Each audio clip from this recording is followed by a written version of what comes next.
School में कुछ बच्चे बगैर नहाए स्कूल आ गए। इस बात से प्रिंसिपल साहब को गुस्सा आ गया और उन्होंने बच्चों को ठंडे पानी में नहाने की सजा दे दी। अब रोज नहा के आओगे? चलो ठीक है, आज छोड़ रहे हैं। सर्दी का मौसम चल रहा है, ऐसे में ठंडे पानी से नहाने की सोचने से सिरहन पैदा होने लगती है। लेकिन बरेली में एक स्कूल के प्रिंसिपल पर बच्चों को नहलाने का फरमान सुनाने का आरोप लगा है। अब रोज नहा के आओगे? चलो ठीक है, आज छोड़ रहे हैं। अब रोज नहा के आओगे? चलो निकलो। चलो ठीक है, आज छोड़ रहे हैं।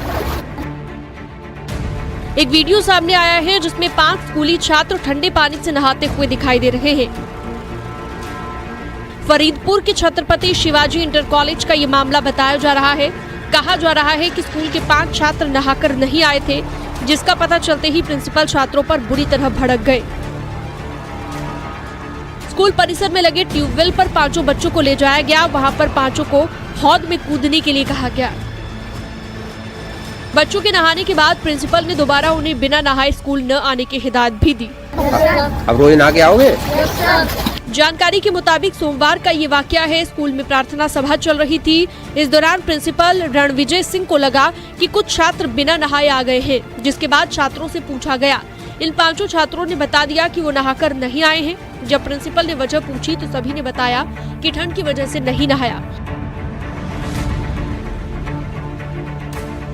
आरोप ये है कि सुनते ही प्रिंसिपल ने पहले बच्चों को बुरी तरह डांटना शुरू कर दिया, जिसके बाद सभी को नहाने का भी फरमान सुना डाला। प्रिंसिपल का आदेश छात्रों को अटपटा सा लगा, जाहिर है किसी को भी लग जाए। बाद में छात्रों से कपड़े उतारने को कहा गया और सभी स्कूल कैंपस के हौद में कूद गए। ठंडे पानी में छलांग लगाने के बाद छात्र ठंड से ठिठुरने लगे, लेकिन प्रिंसिपल को दया नहीं आई।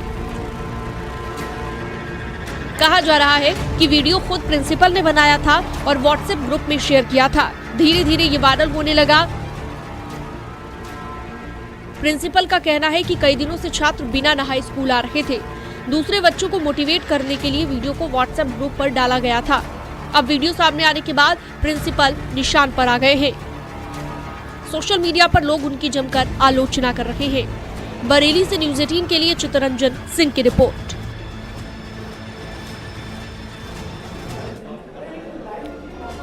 खबर मेरठ से है, जहां पर एक मासूम को मदद की दरकार है। उसके एक इंजेक्शन की कीमत लाखों रुपए में है और उसको एक गंभीर बीमारी है जिसमें करोड़ों रुपए खर्च होने हैं। सबसे बड़ी बात यह है कि परिवार ऐसे में मदद की दरकार कर रहा है, लोगों से अपील कर रहा है कि उसके बच्चे उसके मासूम को बचाने के लिए मदद करें।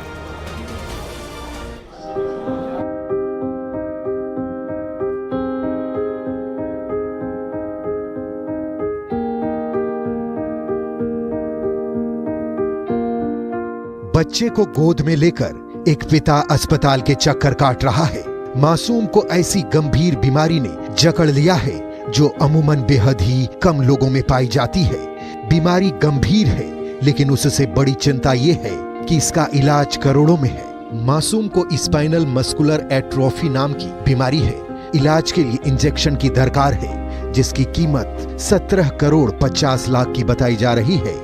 लेकिन मासूम के घर वालों के लिए इतनी बड़ी रकम खर्च करना मुमकिन नहीं है, क्योंकि परिवार के लोग नौकरी पर ही निर्भर हैं। ऐसे में अब बच्चे के पिता ने पीएम और सीएम योगी से मदद की गुहार लगाई है। डॉक्टर्स ने एडवाइस करा है हमें कि उसको एक इंजेक्शन लगना है जोलजेंसमा, जिसकी कीमत लगभग 17.5 करोड़ रुपए है। अच्छा, क्या करते हो आप? क्या इतनी धनराशि कैसे जुटाने का प्लान? सर एक्चुअली मैं तो मेरठ में एक डीलरशिप पे जॉब करता हूँ, महिंद्रा ट्रैक्टर की डीलरशिप पे, और मेरी तनख्वाह भी 15 से 20 हजार रुपए के आसपास ही है। इतनी मोटी रकम मेरे को जुटा पाना बहुत, मतलब मेरे लिए तो एक लॉन्ग जर्नी हो जाएगा। एक हमने छोटा सा कैंपेन चलाया है इम्पैक्ट गुरु के द्वारा, जिसमें हम लोगों से अपील कर रहे हैं कि उसमें लोग अपना डोनेशन दें, अपना सहयोग दें। मेरठ के किदवई नगर में रहने वाला जैन अभी महज 11 महीने का है। परिवार में जैन की आने की खुशी कुछ ही महीनों तक रही। 6 महीने में उसके शरीर में हलचल नहीं दिखाई दी।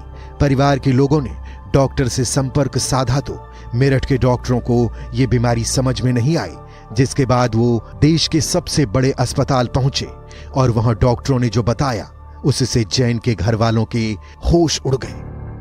हम बच्चे का मूवमेंट एक्चुअली 6 मंथ से वो मूवमेंट करना उसने बंद कर दिया था। तो हमने यहाँ डॉक्टर्स को दिखाया, उन्होंने हमें एडवाइस दिया एम्स में जाने के लिए। हम एम्स में लगभग सितंबर से जा रहे हैं और वो 21 नवंबर 2023 को उन्होंने कंफर्म किया है कि इस बच्चे को SMA टाइप 1 है। डॉक्टरों की माने तो यह अनुवांशिक बीमारी है जिसे न्यूरोमस्कुलर डिसऑर्डर कहते हैं। लाखों में से एक बच्चे को यह बीमारी होती है। अब ये भी जानते हैं कि क्या होती है स्पाइनल मस्कुलर एट्रोफी। ये बीमारी खास तौर से ब्रेन की नर्व सेल्स और रीढ़ की हड्डी की सेल्स मोटर न्यूरॉन्स को नुकसान पहुंचाती है। ये बीमारी इतनी खतरनाक है कि समय पर इलाज ना मिले तो पीड़ित की जान भी जा सकती है। स्पाइनल मस्कुलर एट्रोफी के जो लक्षण हैं वो भी जान लेते हैं।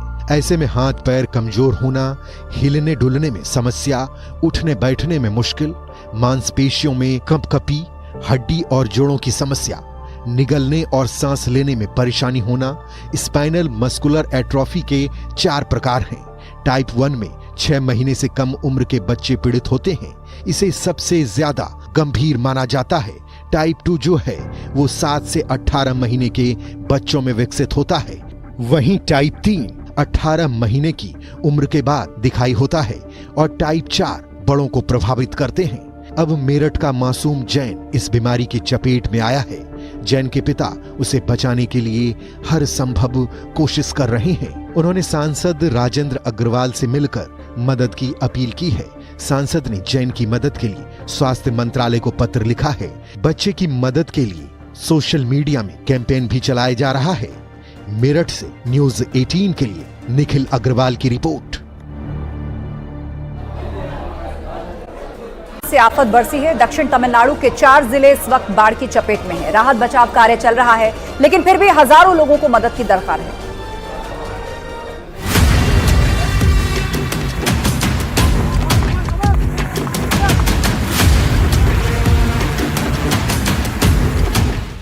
तमिलनाडु में आई आसमानी आफत।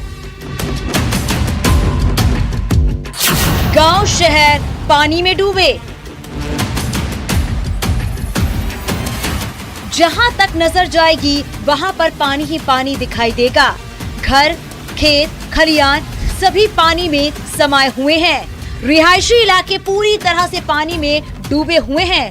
गली सड़कों का तो नामो निशान ही मिट गया है, जिससे संपर्क टूट गया है। जिंदगी बहुत मुश्किल हो चली है क्योंकि हर तरफ बाढ़ की बर्बादी ही दिख रही है। दक्षिणी तमिलनाडु के कई हिस्सों में मूसलाधार बारिश की वजह से भारी तबाही मची है।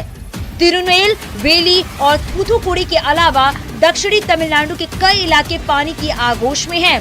ऐसा लग रहा है मानो शहर में नदियां बह रही हैं। राज्य के 4 दक्षिणी जिले कन्याकुमारी, थूथुकुडी, तेनकासी और तिरुनेलवेली भारी बारिश से प्रभावित हुए हैं। थूथुकुडी के कयालपट्टिनम में 24 घंटे में 95 सेंटीमीटर बारिश दर्ज की गई है। थूथुकुडी और तिरुनेलवेली के कई जगहों पर तो जलस्तर 4 फीट से ऊपर बढ़ गया। तिरुचेंदूर में 62 सेंटीमीटर से 59 सेंटीमीटर के बीच मूसलाधार बारिश हुई है। तिरुनेलवेली में रिहायशी इलाके पूरी तरह से जलमग्न हो गए हैं। लोगों को सुरक्षित ठिकानों पर ले जाने के लिए रेस्क्यू दल लगातार कोशिश कर रहा है, लेकिन हजारों लोग अभी भी मदद की दरकार में हैं।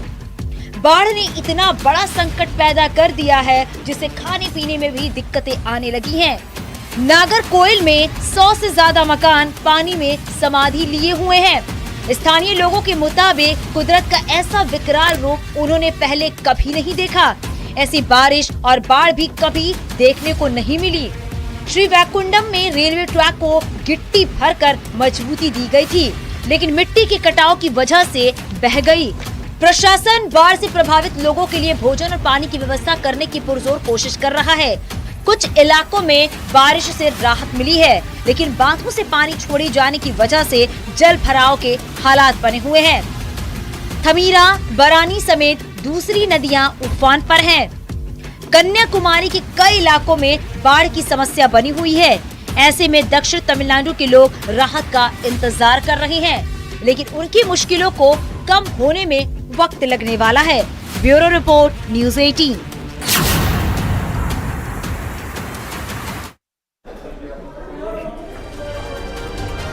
और यहाँ वक्त हो गया है एक ब्रेक का।